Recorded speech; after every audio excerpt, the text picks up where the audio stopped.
So, good morning. Today we are starting with 15.5 story of lightning. अभी lightning आकाश में होती कैसे है? बारिश जब आती है तो दिखती है ना हमें लाइटनिंग, तो कैसे होती है, स्टोरी क्या है उसकी?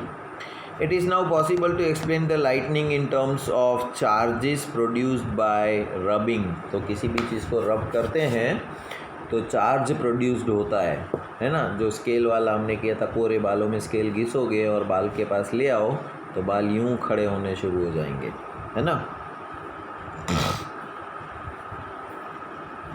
You learned in class 7 that during the development of a thunderstorm, the air currents move upwards while the water droplets move downwards. तो थंडरस्टॉर्म जब बादल बिजली कड़कती है तब क्या होता है कि पानी की बूंदें जो है वो नीचे की तरफ आ रही होती है और हवा के करंट जो है वो ऊपर की तरफ जा रहे होते हैं। ऐसे क्रॉस में एक चीज़ नीचे आ रही है, दूसरी चीज़ ऊपर आ रही है, तो घिसाव होता है दोनों के बीच में, राइट। तो जब एक चीज़ दूसरी चीज़ से रब होती है तो चार्ज जनरेट होता है।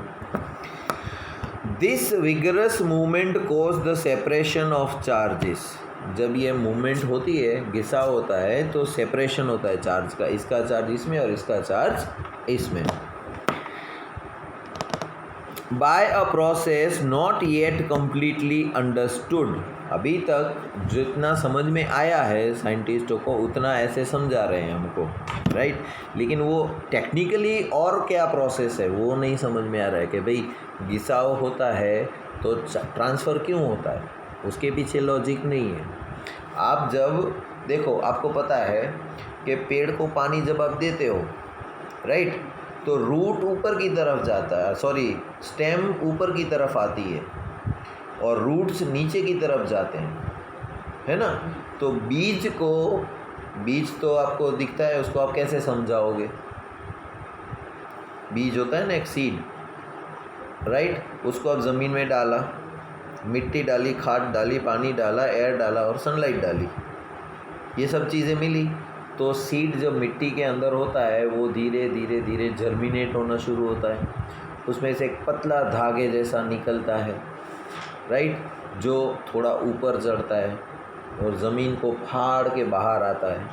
फिर दो पत्ते दिखते हैं धीरे धीरे हमें, और नीचे की साइड में एक धागे जैसा जाएगा, तो नीचे जो गया वो रूट और ऊपर जो गया वो शूट।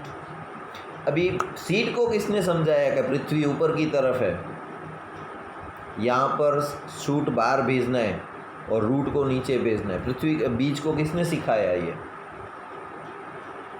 सबको पता है कि भाई शूट ऊपर आता है, रूट नीचे जाता है, लेकिन कैसे? सीड को किसने समझाया?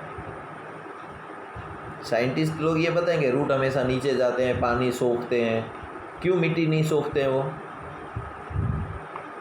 ये सीड को नॉलेज किसी ने सॉफ्टवेयर डाला होगा तब ना। आप जब बहुत मोबाइल एप्लीकेशन यूज़ करते हो, राइट, तो फ़ोटो खींचा अपना, फिर उसमें अलग अलग ऑप्शन आएंगे, लाइट करना है, डार्क करना है, ब्लैक एंड वाइट करना है, कुछ ही पार्ट कलर रखना है, तो वो पहले से इन्फॉर्मेशन दे रखी है। जब आप वो सिलेक्ट करते हो तो आपका फ़ोटो उसमें कन्वर्ट हो जाता है। ये अच्छा नहीं लग रहा है, ये ऑप्शन सिलेक्ट करता हूँ तो फ़ोटो इसमें कन्वर्ट होता है, हाँ ये अच्छा है, फिर उसको सेव करते हो आप, है ना।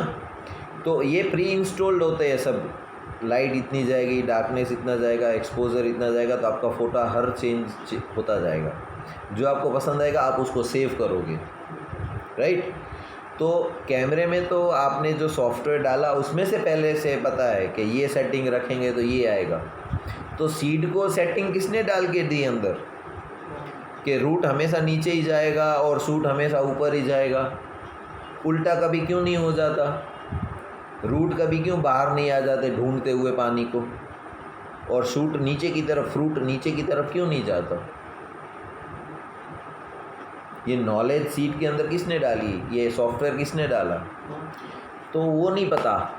अगर आप सीड खोल के भी देखोगे तो आपको सॉफ्टवेयर नहीं मिलेगा कहीं। सीड खोल के देखोगे तो आपको कुछ नहीं मिलेगा अंदर। तो ऐसा क्या चीज़ है वो नहीं पता किसी को भी। ये सबको पता है कि वो नीचे जाएगा, ये ऊपर जाएगा। लेकिन वो गाइड कौन करता है उसको, वो किसी को नहीं पता। इसी तरह बारिश का पानी जब नीचे गिरता है और हवा का करंट ऊपर जाता है तो एक दूसरे में टकराते हैं और चार्ज ट्रांसफ़र होता है। अब किसकी वजह से होता है ट्रांसफ़र? चार्ज को कौन बोलने क्या कि तू इसमें जा तू इसमें जा, ये नहीं पता, लेकिन इसकी वजह से होता है ये पता है, राइट। तो अभी भी साइंस कंप्लीट नहीं है, बहुत सी डिस्कवरियाँ बाकी है होनी अभी।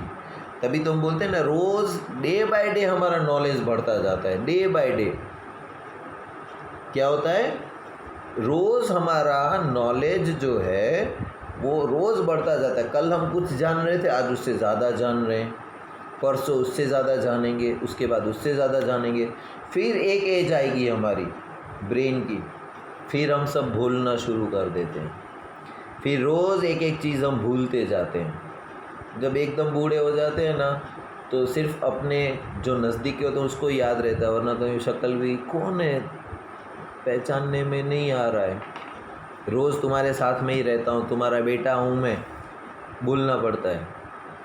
तो दिमाग जो है एक एज तक हमारा रोज़ नॉलेज गेन करता जाता है, और एक एज के बाद रोज़ थोड़ी नॉलेज हमारी कम होती जाती है, याददाश्त कम होती जाती है, फिर हमें याद नहीं रहता है, राइट। तो ये जो है नॉलेज हमारी साइंस की, वो रोज़ धीरे धीरे एक्सपांड हो रही। पहले किसी को पता ही नहीं था कि बादल में चार्ज ट्रांसफ़र की वजह से बिजली होती है, वरना लोग तो यही समझ रहे थे कि भगवान ऊपर बैठे हैं, स्विच चालू बंद कर रहे हैं, इसलिए बिजली हो रही है। जो थंडरस्टॉर्म की आवाज़ आती है तो लोग ये बोलते थे कि भगवान का जो गाड़ा होता है ना, कार्ट, वो पानी भर के जा रहे थे, बीच में खड्डा वड्डा आया, एक दूसरे से टकरा, इसके धुड़ुड़ुम आवाज़ आ रही है।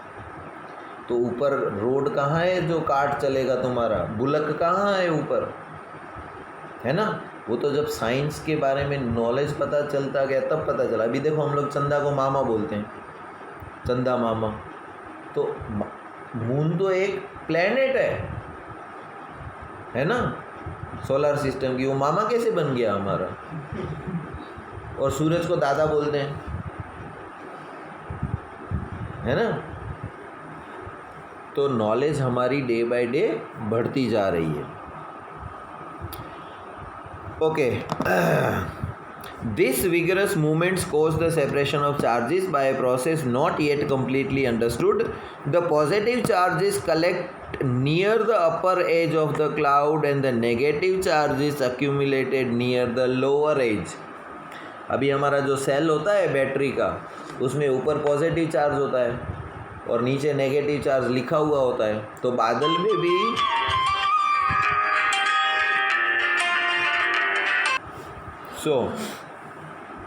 जैसे सेल में ऊपर पॉजिटिव चार्ज नीचे नेगेटिव चार्ज होता है, उसी तरह बादल में भी ऊपर की साइड में सारे पॉजिटिव चार्ज और नीचे की साइड में सारे नेगेटिव चार्ज एक्यूमुलेट हो जाते हैं। आपको देखो डायग्राम में दिखाया हुआ है, नीचे वो रहा, हाँ वही। This is accumulation of positive charges near the ground also. Right, when the magnitude of the accumulated charges become very large, the air, which is normally a poor conductor of electricity, is no longer able to resist their flow. Negative and positive charges meet, producing the streaks of bright light and sound. We see the streaks as lightning figure. The process is called an electric discharge. अभी देखो आपके घर में कोई भी plug आप डालते हो, कोई भी पिन डालते हो, राइट, यस, इसमें 2 पॉइंट क्यों दिए हुए हैं? एक अगर टूट जाएगा तो क्या ये चार्ज होगा? नहीं होगा, है ना। और ये दोनों, अगर कोई ऐसा वायर हो, ये दोनों टच हो गए तो स्पार्क होके पूरे घर की लाइट चली जाएगी, है ना। तुम्हारे घर में जो भी वायर्स होंगे, बल्ब के, पंखे के, टीवी के, ट्यूबलाइट के, उसमें दोनों में 2 वायर्स जाते हैं हमेशा, एक पॉजिटिव और एक नेगेटिव। कभी कभी तीसरा भी होता है, अर्थिंग का वायर होता है, 3 वायर होते हैं उसमें, 3 पिन वाली होती है। अगर ये 2 वायर एक दूसरे से टच हो गए, उसके ऊपर तो कवर होता है इसलिए भले ही बाजू बाजू में हो लेकिन एक दूसरे से टच नहीं होते। अगर बाय चांस कहीं से छिल गया वायर और 2 वायर एक दूसरे से टच हो गए तो क्या होगा, पॉजिटिव नेगेटिव को टच कर लेगा और स्पार्क हो जाएगा और तड़कले निकलने शुरू होते हैं, आप देखते होंगे, राइट। और पूरे घर की लाइट चली जाएगी फिर, राइट, शॉर्ट सर्किट हो जाएगा। तो यही होता है बादलों में। हवा जो है, हवा क्या है, देखो यहाँ पर मैं अगर इलेक्ट्रिक करंट निकल रहा है इसमें से, राइट। हवा negative non conductor of electricity है। हवा कभी इलेक्ट्रिक को शॉर्ट नहीं लगा सकती। अगर ऐसा होता तो क्या होता, हम सब लोगों को शॉर्ट लग के मर गए होते कब के। क्यों? क्योंकि हवा मुझे भी टच कर रही है, तुम्हें भी टच कर रही है और इलेक्ट्रिक को भी टच करेगी तो उसमें से करंट लेके हमको झटका दे देगी। तो एयर जो है वो नॉन कंडक्टर ऑफ इलेक्ट्रिसिटी है, उसमें से करंट पास नहीं होता है। पानी जो है उसमें करंट पास हो सकता है लेकिन हवा में नहीं हो सकता, right. This is how the discharge of takes place. The process of electric discharge can occur between 2 or more clouds और between cloud and earth. 2 cloud के बीच में भी ये डिस्चार्ज होता है एक दूसरे का पॉजिटिव नेगेटिव, और कभी कभी अर्थ के ऊपर भी पॉजिटिव नेगेटिव चार्ज होते हैं। उन दोनों के, अर्थ और क्लाउड के बीच में भी ट्रांसफ़र होता है चार्ज का, ठीक है। Today we need not get frightened by lightning like our ancestors did. पुराने ज़माने में लोग बहुत डरते थे, बिजली होती थी तो डर जाते थे, भाई पता ही नहीं था ना क्यों हो रहा है ये। आज लोगों को डर नहीं लगता है बिजली कड़कने से, पता है वो आसमान में होती है। हाँ, अगर आप बाहर कहीं हो खुले में और बिजली कड़क रही है तो थोड़ा सा डर लगेगा कि कहीं मेरे पे गिर गई तो मैं जल के राख हो जाऊंगा, राइट। तो बिजली जब कड़के तब क्या करना चाहिए हमें, ये इसमें आगे आएगा। Now we understand the basic phenomenon. Scientists are trying hard to improve this understanding. However, lightning strike, cloud destroy life and property. It is therefore necessary to take the measures to protect ourselves. जान चली जा सकती है हमारी अगर वो directly हम electric shock के करंट में आते हैं तो। कभी कभी आप न्यूज़पेपर में भी पढ़ते होंगे कि बिजली गिरने से 2 गाय या 2 भैंसें मर गई, क्योंकि वो खुले में होती है। कभी किसी बिल्डिंग के ऊपर भी बिजली गिरती है तो बिल्डिंग को भी नष्ट कर देती है, दरारें पड़ जाती हैं, टूट भी सकती है छत, राइट, जितना ज़्यादा फोर्स होगा। तो लाइटनिंग जब हो तो उससे बचने के लिए हमें क्या करना चाहिए। Lightning safety. During lightning and thunderstorm no open place is safe. खुले में कभी नहीं जाना चाहिए। जब लाइटनिंग होती है तो अब कहीं छुप जाना चाहिए आपको किसी चीज़ के नीचे, राइट, डायरेक्ट उसके कांटेक्ट में नहीं आना चाहिए। Hearing the thunder is an alert to rush to a safer place. जब बादल कड़कने लगे तो जल्दी से किसी चीज़ के अंडर में चले जाना चाहिए, right. After hearing the last thunder wait for some time before coming out of the safe place. और कंटिन्यूसली तो वो आवाज़ नहीं आती रहती, एक बार कड़कने के बाद चली गई, फिर देखो कितनी देर बाद आती है। ज़्यादा टाइम लगता है तो अब किसी सेफ जगह पर जल्दी से पहुंच जाना चाहिए। A house or a building is safe place. If you are traveling by car or by bus, you are safe inside with the windows and doors of the vehicle shut. अगर आप घर में हैं तो चिंता की कोई बात नहीं है। अगर रास्ते पे हैं गाड़ी में तो गाड़ी का शीशा ने सब बंद है तो भी आपको डरने की कोई ज़रूरत नहीं है, right. Dos and don'ts during a thunderstorm. क्या करना चाहिए, क्या नहीं करना चाहिए।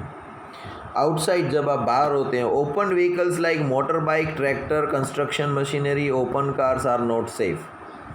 जो व्हीकल खुले हैं, बाइक खुली होती है, डायरेक्ट लाइटनिंग आपके ऊपर गिर सकती है तो बाइक सेफ़ नहीं है। कार के ऊपर पतरा आपको ढक के रखता है तो आप उसमें सेफ रह सकते हो। Carrying an umbrella is not at all a good idea during the thunder storm. छतरी लेके जाओगे आप तो खतरे में पड़ सकते हो आप, क्योंकि छतरी के ऊपर का कलर क्या होता है, जनरली पहले ब्लैक होता था, ब्लैक कलर लाइटनिंग को ज़्यादा अट्रैक्ट करती है, right. In a forest take shelter under a shorter trees. छोटे छोटे पेड़ होते हैं ना, आप जंगल के साइड में हो तो पेड़ के नीचे छुप जाना चाहिए। If no shelter is available and you are in an open field, stay away from all the trees. अगर कोई छोटे पेड़ नहीं, बड़े बड़े पेड़ ही हैं आजू बाजू में, तो पेड़ से दूर हट जाओ आप, क्योंकि कभी कभी पेड़ भी इलेक्ट्रिसिटी को कैच कर लेते हैं और वो जलना शुरू हो जाते हैं।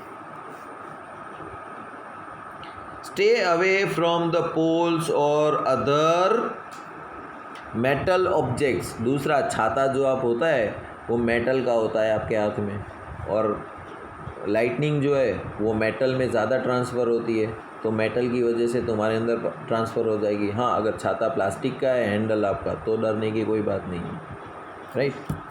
Do not lie on the ground. लंबे लेट नहीं जाना चाहिए ग्राउंड के ऊपर, राइट। ऐसे सिकुड़ के बैठ जाना चाहिए जैसे फ़ोटो में दिखाया, देखो, राइट। प्लेस योर हैंड्स और on your knees with your head between the heads. ऐसे ही सर को छुपा देना चाहिए, क्योंकि सर के ऊपर हमारे काले बाल होते हैं और काला कलर और अट्रैक्ट करता है, right. This position will make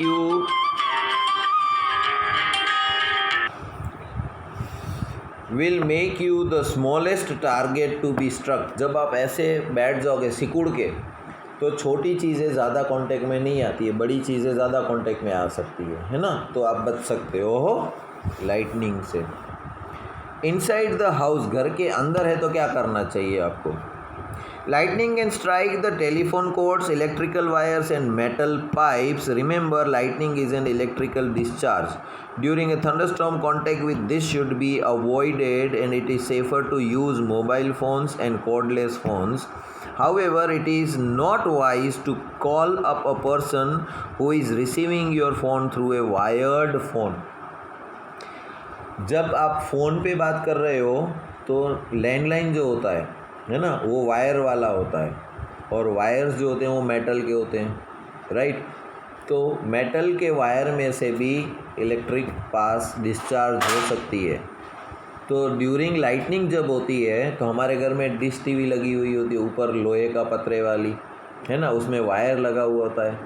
तो ऐसे टाइम में वो वायर को रिलीज़ कर देना चाहिए, क्योंकि कभी कभी मेटल भी अट्रैक्ट कर देगा। तो न्यूज़पेपर में पढ़ते ही होंगे कि वो मेटल की प्लेट भी इलेक्ट्रिक लाइटनिंग को अट्रैक्ट कर लेती है और वो डिस्चार्ज होके तुम्हारी टीवी भी जल जाती है, इतना फास्ट करंट आता है उसमें से। मेटल, वो लैंडलाइन फ़ोन से बात करते हैं तो भी वो आपको शॉक लग सकता है। तो यहाँ पर तो ऐसे बोलते हैं कि ऐसे में मोबाइल फ़ोन्स यूज़ कर सकते हो, लेकिन न्यूज़ में तो हमने ये भी देखा था कि ड्यूरिंग जब होती है तो मोबाइल में से भी सिग्नल्स निकलते रहते हैं, तो वो भी सेफ़ नहीं है बारिश के टाइम में बात करना, right. Bathing should be avoided during thunderstorm to avoid the contact with running water. बारिश गिर रही है, आप सोचे चलो बारिश में नहा लेते हैं, तो वाटर जो है वो भी इलेक्ट्रिसिटी को ट्रांसफ़र करता है। तो आपकी पूरी बॉडी गीली है, पानी ऊपर से गिर रहा है और बिजली भी ऊपर से ही आ रही है, तो ऊपर से बिजली पानी में जाएगी, पानी सीधा तुम्हारी बॉडी के कांटेक्ट में, तो तुम्हें डायरेक्ट बिजली ट्रांसफ़र हो जाएगी। तो सिर्फ बारिश गिर रही हो तब नहाना चाहिए, बिजली हो रही हो तब पानी में नहीं नहाना चाहिए, राइट। मज़ा आता है लेकिन कभी कभी खतरा भी हो सकता है। Electrical appliances like computer, TV should be unplugged. हम हमेशा क्या करते हैं, प्लग लगा ही रहता है, सिर्फ स्विच ऑन ऑफ करते हैं। ऐसा नहीं है, कभी कभी लाइटनिंग की वजह से वो करंट उसमें से भी पास हो जाता है। जब टीवी की ज़रूरत नहीं हो तो प्लग निकाल के रख दो, राइट, तो तुम्हारे अंदर वो करंट बच सकता है, कंप्यूटर का और टीवी का भी। They do not cause any harm. Electrical lights can remain on.